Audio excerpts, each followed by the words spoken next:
வாழ்க வளமுடன். இன்றைக்கி என்ன ஒரு பிஸ்னஸோட ரகசியத்தை ஒரு அப்பா வந்து பிள்ளைங்களுக்கு சொல்கிறாங்க. எப்படி செலவு பண்ணணும், எப்படி பிஸ்னஸ் பண்ணணுன்ட்டு.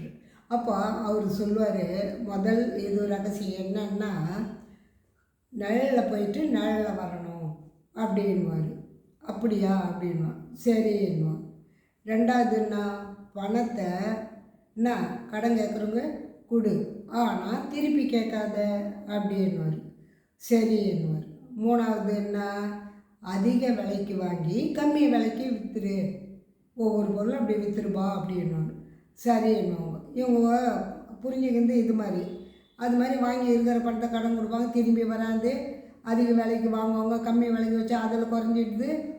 அப்போ எப்படி இது ஒன்றா சரி, இது ஏன் இது மாதிரி ஆகுதுன்னு அவங்களுக்கே தெரியல. அதிக விலைக்கு வாங்கின பொருள்லாம் கம்மி விலைக்கு வச்சா என்ன இருக்கா, பணமெல்லாம் சைன் வருது இல்லை. அப்போ ஏன் இது மாதிரி அது தெரியாது. அவங்களால மிஷினே இருக்கிற பணத்தெல்லாம் இது மாதிரி பண்ணிகிட்டு இருப்பாங்க. அப்போ பக்கத்து ஊர்லேருந்து ஒரு பிஸ்னஸ்கார் வருவார், வியாபாரி வந்து, என்னப்பா அப்பா எப்படி இருக்கிறாரில்ல, அப்பா இறந்துட்டார், நீங்கள் என்னடா பண்ணுறீங்கன்னா, எங்கள் அப்பா இந்த ரகசியத்தை சொன்னார், அதை கடைப்பிடிக்கிறோம்.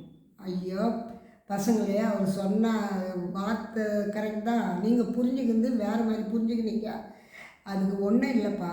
அவர் என்ன சொன்னார், முதல்ல பிஸ்னஸ்க்கு காலையில் போயிட்டு சாயந்தரம் வரத்துக்கு தான் நிழலில் போயிட்டு நிழலோட வான்னு சொன்னது. எந்த பிஸ்னஸ் இது பண்ணுறீங்களோ காலங்கத்திலே போனால் தான் அது ஆரம்பித்தாலும் நல்லா விளங்கும் அப்படின்றதுக்கு தான் அந்த இது வச்சு தான் உங்களை காலங்கத்திலே போகக்கூடாதுன்னு. ஆனால் நீங்கள் என்ன பண்ணீங்க, காலங்கத்தாலே போகணும், எங்கே போக சொல்கிறாங்கன்னு தெரியாது, நீங்கள் ஊரை சுற்றிட்டு வரீங்க. அது முதல் தப்பு.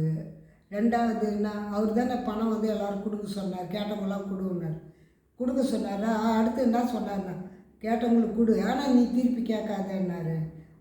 இப்போ புரிஞ்சுதா என்ன அர்த்தம்னு? இப்போ கேட்குறவங்களுக்கு கொடுக்கலாம், அவங்க திருப்பி கொடுப்பாங்கன்ற உங்களுக்கு பார்த்துக்கிறீங்களா, இவங்க எவ்வளோ வசதி தான் அவங்க கொடுப்பாங்க அப்படின்ற ஒரு நம்பிக்கை இருக்குதுல்ல, அவங்களுக்கு தான் நீங்கள் கொடுக்கணும்.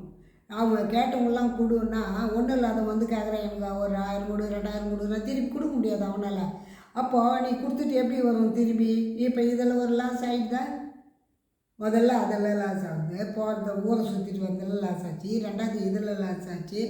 மூணாவதுன்னா அதிக விலைக்கு வாங்கி கம்மி விலைக்கு விற்க சொன்னார். அது மாதிரி தான் நாங்கள் விற்கிறோம்.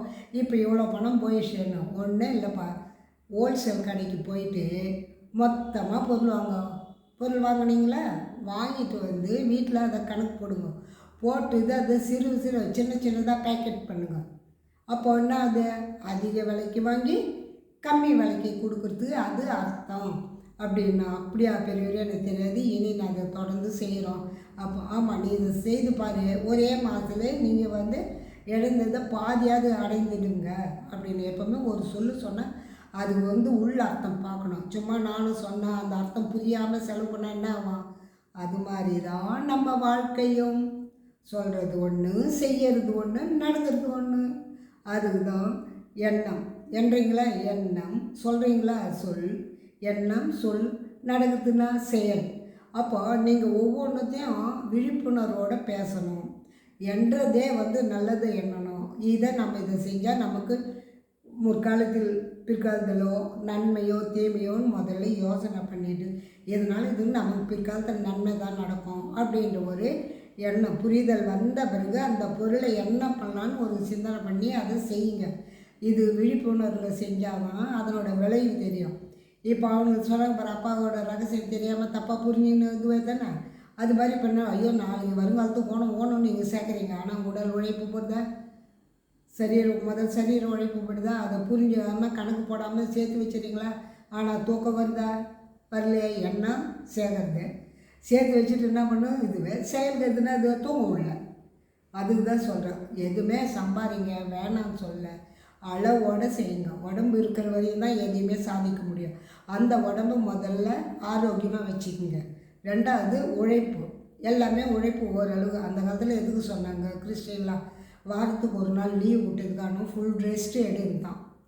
தினமும் உழைக்கிறீங்க, ஒரு ரெஸ்ட்டு நீங்கள் விட மாட்டேன்றீங்களா, அதனால் ரெஸ்ட் எடுங்கன்னு அப்போ விட்டாங்க. ஆனால் இது இப்போ எல்லாம் பிஸ்னஸ் ஆக்கி என்ன பண்ணுவாங்க, ஐடின்னு ஒன்று ஆரம்பித்து அதில் ராப்பகலாக வேலை வாங்கி உங்களோட உழைப்பு எடுத்துகிறாங்க. ஆனால் அது உங்களுக்கு தெரியல. சம்பளம் அதிகமாக கொடுக்குறாங்க தானே. ஒன்று குழந்தைய கவனிக்கிறீங்களா? இல்லை. ரெண்டாவது வீட்டை கவனிக்கிறீங்களா? இல்லை. மூணாவது கணவரை கவனிக்கிறீங்களா? இல்லை. ஏன்னா பணம் பணம்னு ஓடுறீங்க. அங்கே சாப்பிடவும் மாட்டேன்றீங்க. எல்லாம் சேர்த்து கடைசியில் என்ன ஆகுது? பணம் வருது. உடனே டாக்டரும் வராரு கூட. அப்படின்னா என்ன? நோய் வருது. ஏங்க அது அளவோடு போதும். இந்த அளவு நமக்கு தேவையா? போதும். இது நம்ம கடைசி வரையும் அதை வச்சு காப்பாற்றலாம் முடியும் உங்களால் நினச்சா. ஆனால் எண்ணங்கள் என்ன பண்ணுறீங்க? அவங்க வச்சுக்கிறாங்க, இவங்க வச்சுக்கிறாங்கன்னா அதை வாங்கணும், இதை வாங்க, கடை வாங்கி.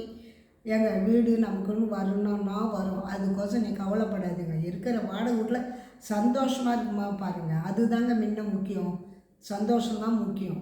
அதுவே உடம்பு வந்து நோய் இல்லாத வச்சுக்கோம்.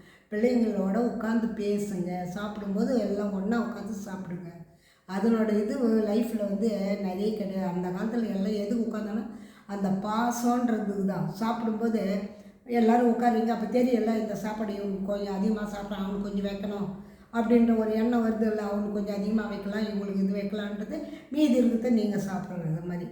அப்போ வந்து பகிர்ந்து உண்ணுதல் வருதா? இனி அப்படியே செய்யுங்க. உங்களுக்காக உங்கள் வாழ்க்கை சந்தோஷமாக இருக்குன்னா சாப்பிட்றதால ஒற்றுமையாக இருங்க. வாழ்க வளமுடன்.